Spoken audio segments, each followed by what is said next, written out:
اور آخری بات کہی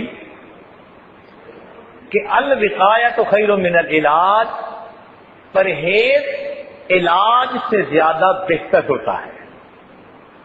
اور آج اس میں ہم واقعی بہت ہی زیادہ سستی کے مرتکب ہوتے ہیں. جہاں آپ دیکھیں کہ دسترخوان پہ کسی نے سویٹ ڈش کی طرف پہلے ہاتھ بڑھایا، آپ اسی وقت سمجھ لیں کہ یہ ڈائبیٹک بندہ ہوگا. پراٹھے کھائیں گے، آرٹریز بھی بند ہوں گی، اور پھر کہیں گے جی اللہ مالک ہے. بھائی اللہ تعالیٰ تو مالک ہے، لیکن پروردگار نے عقل بھی تو دی ہے نا استعمال کرنے کے لیے. تو عقل جب بتا رہی ہے کہ اگر میں ہارٹ پیشنٹ ہوں اور مجھے مٹھائی سے منع کیا گیا تو مجھے منع ہونا چاہیے. لوگ اس کو توکل سمجھتے ہیں، حالانکہ یہ گناہ ہوتا ہے. جس بندے کو ڈاکٹر جس چیز سے منع کر دیں کہ تمہارے جسم کے لیے نقصان دے، وہ اس کو کھا کے توکل کا مظاہرہ مت کرے. توکل کا ثواب تو نہیں ملے گا. ممکن ہے اگر اس کے کھانے سے موت آ گئی تو قیامت کے دن خودکشی کا عذاب ہو جائے. یہ کھا تو میٹھا رہے ہوتے ہیں مگر یہ سلو پوائزن ہی ہوتی ہے. جس کی ڈائبٹیز ہی کنٹرول نہیں ہے اور اس کے پاؤں پہ زخم بھی بنا ہوا ہے اور پھر وہ میٹھا کھا رہا ہے، میٹھائی سے مت سمجھیے، یہ پوائزن ہے مٹھائی کی شکل میں. تو نبی علیہ السلام نے ارشاد فرمایا میدا تمام بیماریوں کی بنیاد ہے، جسم کو وہ دو جس کی اس کو ضرورت ہے، اور پرہیز علاج سے بہتر ہے. تو جب بھی کوئی آدمی بیمار ہو تو وہ اپنا پرہیز کرے ان تمام چیزوں سے جو اس بیماری کو زیادہ کرتی ہے. اور یہ اصول آج کی دنیا میں سارے سائنسدان تسلیم کرتے ہیں کہ پرہیز علاج سے بہتر ہے. انسان جو کھانا کھاتا ہے یہ اس کے بدن کی ضرورت ہے، مگر کہتے ہیں نا کہ access of every thing is bad. بالکل اسی طرح اگر ہم کسی بھی مشین کو اوور لوڈ کر دیں گے نا تو بریک ڈاؤن کے چانسز بڑھ جائیں گے. یہی آج انسان کے معدے کا کہ اس میدے کو ایک مقدار کھانے کی فائدہ دے گی. اگر ہم اس سے زیادہ فیڈ کرنا شروع کر دیں گے تو فائدے کی بجائے الٹا نقصان شروع ہو جائے گا. بسیار خوری، زیادہ کھا لینا، یہ انسان کو صحت نہیں بلکہ بیماری دیتی ہے. ایک بیماری تو یہ کہ زیادہ کھانے سے انسان میں فیٹ زیادہ آ جاتی ہے، موٹا ہو جاتا ہے، درمیان سے موٹا ہو گیا، ویٹ بڑھ گیا. یہ ویٹ کا بڑھ جانا مومن کے لیے ایک مصیبت ہوتی ہے، کسی کام کا نہیں رہتا. صحت موٹاپے کو نہیں کہتے، صحت کہتے ہیں کہ انسان کی فزیک ایسی ہو کہ وہ کتنی دیر ایگزرشن بھی کرے تو وہ تھکے نہیں، اس کو تھکاوٹ نہ ہو کام کر کے. جب ایسا جسم ہو کہ کام کر کے تھکاوٹ نہ ہو تو بندہ سمجھ لے کہ اب میری صحت بہت اچھی ہے.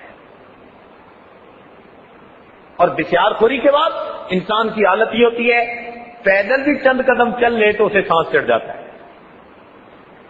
اب یہ عبادات کیسے کرے گا، دنیا کے کام کیسے کرے گا، جس سے اپنا آپ سنبھالا نہیں جاتا یہ خدا کے کسی دوسرے بندے کو کیا سنبھالے گا. تو اوور ایٹنگ کا ایک نقصان تو یہ کہ انسان کا ویٹ بڑھتا ہے اور ویٹ بڑھنے سے کئی قسم کے اس کو پرابلم پیش آتے ہیں. بلڈ پریشر، شوگر، گیسٹرک، معدے میں السر کا ہونا، یہ سب اکثر و بیشتر اوور ایٹنگ کی وجہ سے ہوتی ہے. اور آج کے دور میں اگر آپ غور کریں تو ایسی بیماریاں بہت کامن ہیں جن کا تعلق اوور ایٹنگ کے ساتھ ہے. کم کھانے سے جو بیماریاں ہوتی ہیں وہ آج کے دور میں نہیں ہے. آپ ہاسپٹل میں جا کر پتہ کر لیجئے، ڈاکٹروں سے معلومات کر لیجئے، وہ تمام بیماریاں جو زیادہ کھانے سے ہوتی ہیں وہ آج کامن ہے۔ اس کا مطلب اللہ رب العزت کی بہت نعمتیں ہمارے اوپر ہیں کہ شاید اس سے پہلے اتنی مادی نعمتیں پہلوں کے پاس نہیں تھی، لیکن یہ بھی عجیب بات ہے کہ جتنی اللہ تعالیٰ کی ناشکری آج کے دور میں ہو رہی ہے اتنی ناشکری پہلے کبھی بھی نہیں۔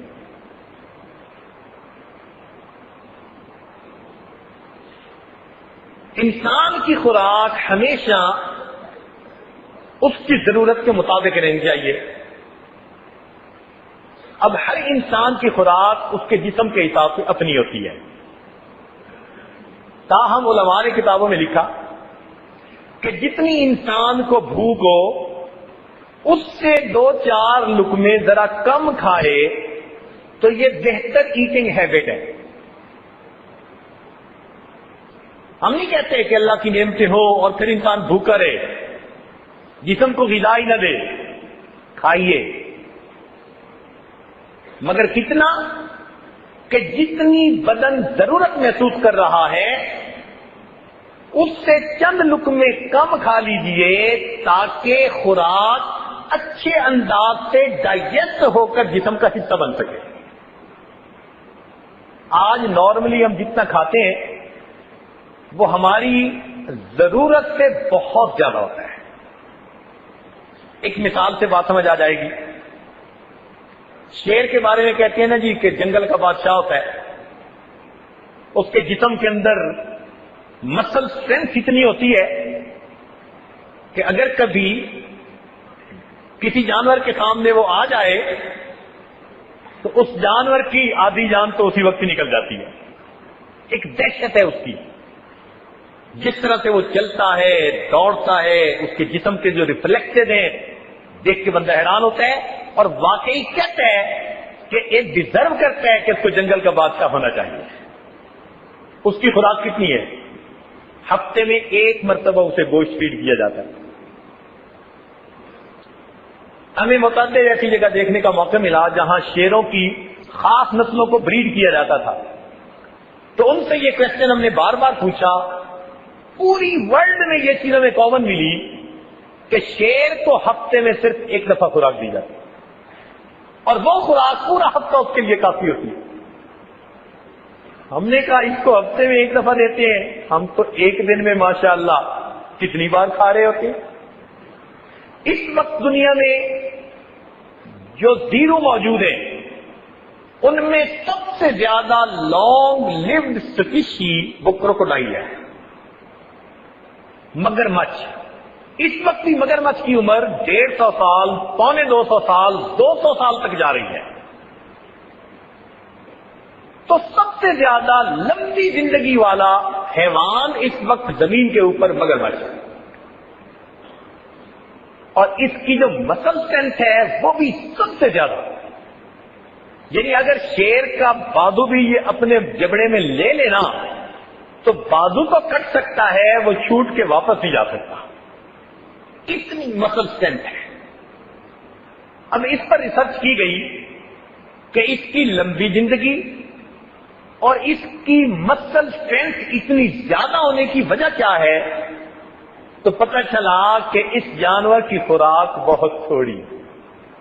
آپ حیران ہوں گے کہ جس کروکوڈائل کا ویٹ 700 kg ہو، یعنی اگر 70 kg کا ایک بندہ ہو تو 10 آدمیوں کے وزن کے برابر جس مگرمچھ کا وزن ہے وہ 24 گھنٹے میں 750 گرام کھانا کھاتا ہے، 750 گرام، لیس دین 1 kg۔ اور ہمارا دوپہر کا کھانا ہی ماشاءاللہ 2 kg کے برابر ہو سکتا ہے۔ اور 3 کھانوں کے علاوہ چائے کے نام پر اور پتہ نہیں کس کس کے نام پر ہم اور کیا کھا رہے ہوتے ہیں۔ تو اگر ہم دیکھیں تو ہم اپنے جسم کو اپنی ضرورت سے بہت زیادہ فیڈ کر رہے ہوتے ہیں، اور یہ دستور ہے کہ جب بھی کسی مشین کو اوور برڈن کر دیا جائے گا اس مشین کا جو پروڈکٹ ہوگا وہ صحیح نہیں ہوگا۔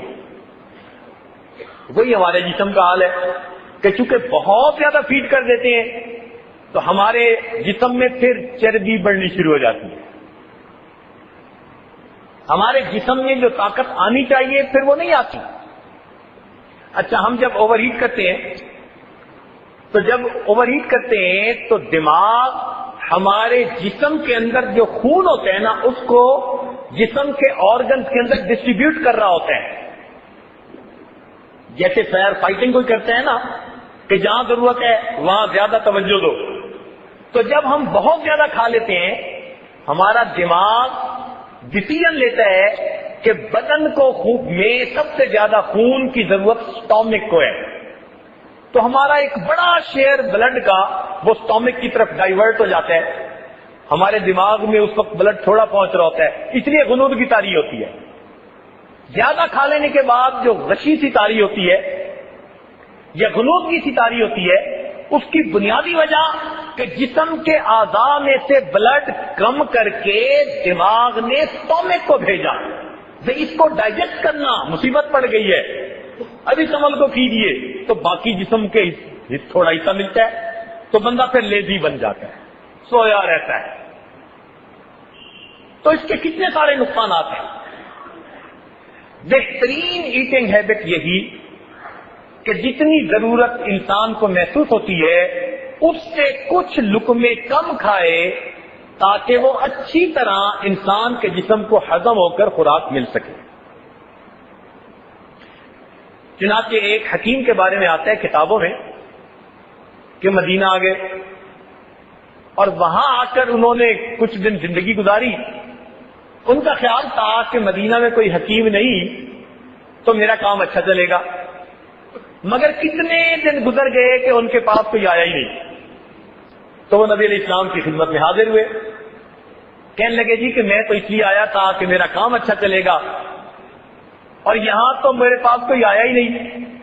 تو نبی علیہ السلام نے ایک بات فرمائی، ارشاد فرمایا کہ یہ لوگ کھانا اس وقت کھاتے ہیں جب انہیں سخت بھوک لگی ہوتی ہے. صحابہ کرام کے بارے میں فرمایا کہ یہ کھانا اس وقت کھاتے ہیں جب ان کو سخت بھوک لگی ہوتی ہے اور ابھی کچھ بھوک باقی ہوتی ہے، یہ کھانے کو مکمل کر لیتے ہیں. اس وجہ سے ان کو بیماریاں کم ہوتی ہیں. تو صحت مندی کا بہترین راز اللہ رب العزت کے محبوب نے بتا دیا. تاہم انسانوں کی سمجھ ڈفرینٹ ہے، ایجوکیشن لیول ڈفرینٹ ہے، ریسورسز ان کے پاس، اکنامک کنڈیشن ڈفرینٹ ہوتی ہے. تو اللہ رب العزت نے بندوں پر مہربانی فرمائی، ایک مہینہ ایسا بھیج دیا کہ اس مہینے میں کوئی گڈ ایٹنگ ہیبٹس کو اپناتا ہے یا نہیں، وہ زبردستی ان کا پابند ہو جائے تاکہ اس کو فائدہ مل جائے. چنانچہ جو لوگ سارا سال خوب کھاتے ہیں، رمضان مبارک میں ان کے جسم میں سے کتنے ایسی چیزیں ہوتی ہیں جو ایکسیس ہوتی ہیں اور وہ ساری کی ساری جسم سے نکل رہی ہوتی ہیں. رمضان مبارک ان کے لیے صحت کا ضامن بن جاتا ہے، صحت کا ذریعہ بن جاتا ہے. چنانچہ مجھے ورجینیا میں امریکہ میں ایک عیسائی ملے، انجینئر تھے. تو کوئی بات ہوئی تو مجھے کہنے لگے کہ میں آج کل فاسٹنگ کر رہا ہوں. میں نے ان سے پوچھا بھائی کیا مطلب؟ کہنے لگا آپ لوگ نہیں ایک مہینہ کے لیے کیا کرتے؟ میں نے کہا. کہنے لگا اس میں میڈیکلی اتنے فائدے ہیں کہ میں نے ظاہری فائدوں کی خاطر اپنی زندگی کا معمول بنا لیا، ہر سال ایک مہینہ میں بھی روزے رکھتا ہوں. یعنی غیر مسلم جنہوں نے ابھی اسلام بھی قبول نہیں کیا وہ بھی اسلامی تعلیمات کی حکمتوں کو مانتے ہیں اور بسا اوقات ان کو اپنا کے دنیاوی فائدے اٹھاتے ہیں. نبی علیہ السلام کم کھانے کے عادی تھے. چنانچہ نبی علیہ السلام کی مبارک زندگی میں 3 کنزیکٹیو دن ایسے نہیں آئے، پوری نبوت کی زندگی میں 3 کنزیکٹیو دن ایسے نہیں آئے کہ آپ نے تینوں دن پیٹ بھر کے کھانا کھایا. ایک دن کھایا تو دوسرے دن فاقہ، اگر 2 دن کھایا تو تیسرے دن فاقہ. سیدہ فاطمہ الزہرا رضی اللہ تعالیٰ عنہ اللہ رب العزت کے محبوب کی خدمت میں حاضر ہوتی ہیں. محبوب دو عالم کی عادت مبارکہ تھی کہ آپ اٹھ کر ان کا استقبال فرماتے تھے اور ان کو اپنی جگہ پر بٹھاتے تھے. چنانچہ جب آپ نے ان کو بٹھایا تو انہوں نے اپنی چادر کے گانٹ کھولی تو آدھی روٹی خشک سی اس میں بندھی ہوئی تھی. انہوں نے اس کو نبی اسلام کی خدمت میں تحفہ کے طور پر پیش کیا. ابا جان میں آپ کی خدمت میں ہدیہ اور تحفہ لے کر آئی. سیدنا علی رضی اللہ تعالیٰ عنہ آٹا لائے تھے, میں نے روٹیاں بنائی, ایک ایک روٹی سب کے حصے میں آئی, ایک میرے حصے میں بھی آئی. ابا جان جب میں وہ کھانے لگی تو میرے دل میں خیال آیا, فاطمہ تم تو کھا رہی ہو, پتہ نہیں تمہارے ابا حضور کو کھانے کو کچھ ملا کہ نہیں ملا. تو میں نے آدھی روٹی بچا لی, اب میں آپ کی خدمت میں تحفہ کے طور پر وہ پیش کرتی ہوں. نبی علیہ السلام نے وہ آدھی روٹی قبول فرمائی اور ٹکڑا اس کا لے کر اپنے منہ مبارک میں ڈالا اور فرمایا کہ میری بیٹی فاطمہ, قسم اس پروردگار کی جس کے قبضہ قدرت میں محمد صلی اللہ علیہ وسلم کی جان ہے, 3 دن گزر گئے تیرے والد کے منہ میں کوئی روٹی کا لقمہ نہیں گیا.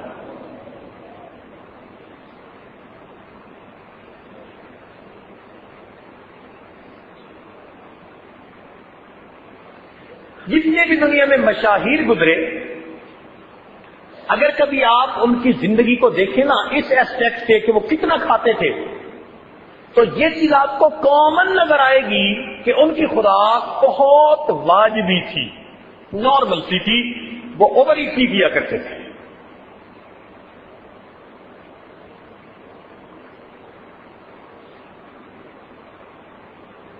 چنانچہ امام بخاری رحمت اللہ علیہ